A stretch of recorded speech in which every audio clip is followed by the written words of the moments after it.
Now, for our top international story this hour, we are examining the growing global trend of ditching the U.S. dollar. As this week, Russia announced it is working towards replacing the U.S. currency while conducting trade with African nations.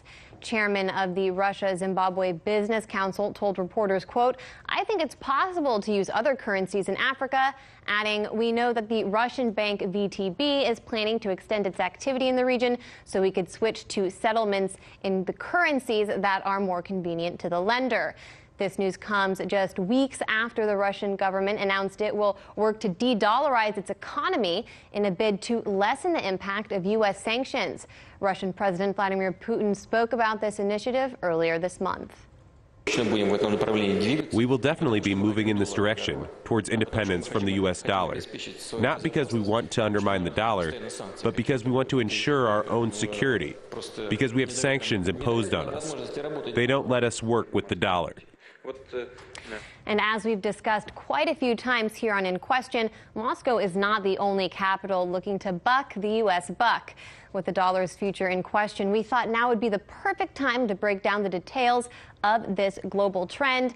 And In Question producer Kay Pritzker is here to help me do just that. Kay, let's start with Russia. What is driving this move to de-dollarize? And also, what did Russia do last month that has people a little bit concerned? Yeah, so this is pretty straightforward for Russia. Obviously, Russia has been the target of a pretty aggressive U.S. sanctions campaign since 2014, and Russia anticipates that further sanctions might cut it off further from the international finance system. So they're stacking gold because gold has been an alternative international payment system for most of history, and they would use that to conduct international transactions instead of the U.S. dollar. They recently dumped 84% of their U.S. debt holdings. It really doesn't make sense for Russia to hold on to debt of a country that's targeting with sanctions. Yeah, that seems to make some sense. Now, Russia did this in October, right? China also made a similar move. It's the largest holder of U.S. debt. Why is it following in Russia's footsteps? Yeah, so China's in a similar position. Tensions between China and the U.S. have been very bad. Obviously, there's this trade war, and underlying the trade war is this U.S. recognition that China is the legitimate threat to its economic hegemony. So in anticipation of this, China set up this petro-yuan exchange, which would challenge the petrodollar system. The petrodollar system forces every country in the world to buy oil with U.S. dollars, but the petro-yuan system would allow international investors in countries to buy oil in gold and yuan. So it's a big blow to the U.S. That is very interesting coming from China, but its neighbor, India, making similar moves. What can you tell us there? Yeah, so India is not necessarily antagonistic to the United States, but it's also growing closer to China. India recently joined the Shanghai Cooperation Organization, and it's also been picking up the slack in the U.S.-China trade war. China's been cutting down on its import of soybeans from the U.S., and India's been exporting soybeans to China. So if it wants to join some kind of multilateral organization with Russia and China, it would theoretically use gold to conduct payments instead of U.S. dollars. So we're seeing an instance of the U.S. trade war pushing a U.S. ally far away and even closer to China, which maybe is ironic, not the intended outcome of Trump's policy, I'm sure. Japan, the second largest holder of U.S. debt, sticking with the trend here, no? Yes. So Japan is interesting because it's traditionally been a strong U.S. ally, but Japan's economy has been weakening lately, and it's been talking to China, which goes against U.S. interests. Recently, Xi Jinping met with Shinzo Abe, the Japanese prime minister, and the outcome of that meeting was a 200 billion yuan currency swap, which shows that Japan thinks that the Chinese economy might be its future. It's trying to accumulate alternative currencies, the yuan being a international reserve currency that's fairly popular. So Japan and China may cooperate economically further in the future, moving away from the U.S. So the trend here, dumping U.S. debt and buying gold, or expanding the gold reserves. Turkey is also following China and India's cue here. Why has Ankara moved to do that? Yeah, so Turkey, again, is in a middle position. On one hand, it is a NATO country, but recently it's been having some tensions with the U.S. There was the spat over the arrest of Pastor Bunsen, and there was also the instance where Turkey bought S-400s from Russia. The U.S. objected to that, and Erdogan really stuck his ground. He dumped 12% of U.S. debt holdings, and he also repatriated 220 tons of gold, 28 tons of which came from the U.S. Federal Reserve. Wow. And Turkey and India, I should also mention, both made this decision to buy weapons from Russia, even though the United States did not want them to do that. So they're signaling some changes in traditional alliances.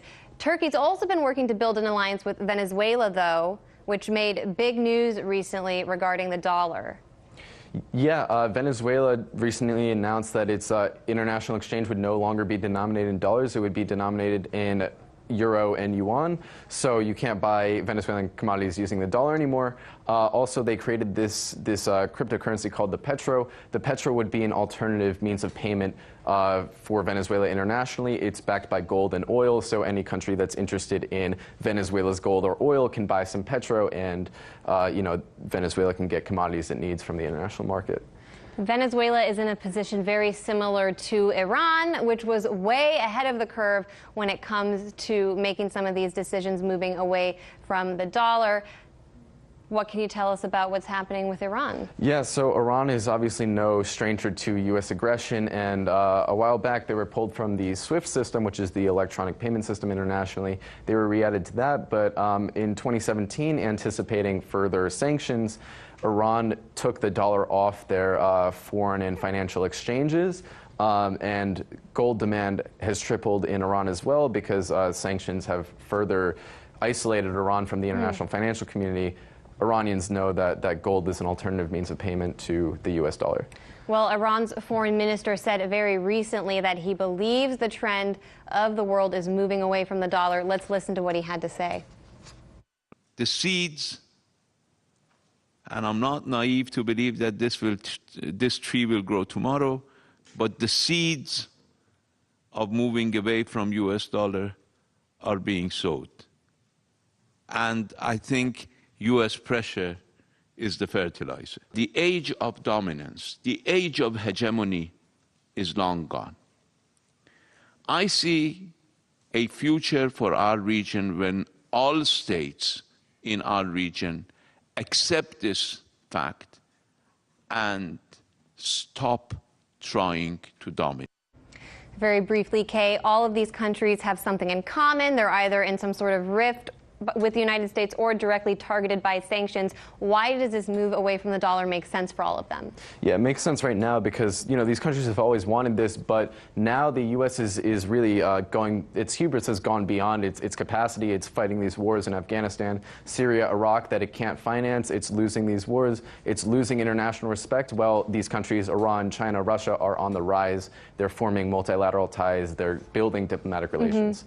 And something like that has never happened since World War II. It's no coincidence, of course, that many of these countries are also in BRICS, which are trying to build an alternative to the U.S. financial hegemony we've experienced over the last few decades.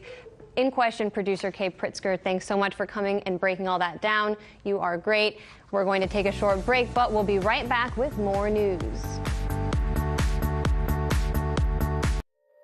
Hey YouTube, thanks for checking out our channel. We hope you enjoyed the video. We have tons of content for you just like this. For more of RT America's one-of-a-kind news and analysis, be sure to subscribe and never stop questioning more.